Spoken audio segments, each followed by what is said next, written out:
Pour éviter une crise et une colère des commissions européennes, Emmanuel Macron promet dans le JDD un cycle de réformes dont l'assurance chômage.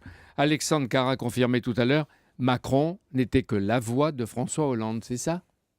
Le président de la République s'est exprimé la semaine dernière sur ce sujet. Entre-temps, pendant tout le week-end. Mais ce n'est pas parce... Qui peut croire qu'Emmanuel Macron ait parlé de réformes sans tabou, sans l'accord du président de la République et du Premier ministre? Dites-moi. Emmanuel Macron a fait une interview où le sujet principal, vous me l'accorderez, n'était pas celui-là.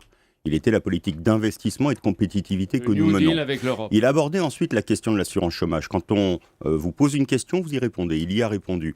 Il y a aujourd'hui un problème de déficit de l'assurance chômage, un problème de dette de l'assurance chômage, un problème d'adéquation des offres d'emploi avec la situation des chômeurs, un problème de formation. 4 et on lui dit moins un déficit cumulé de 22 milliards. 22 milliards, un peu plus.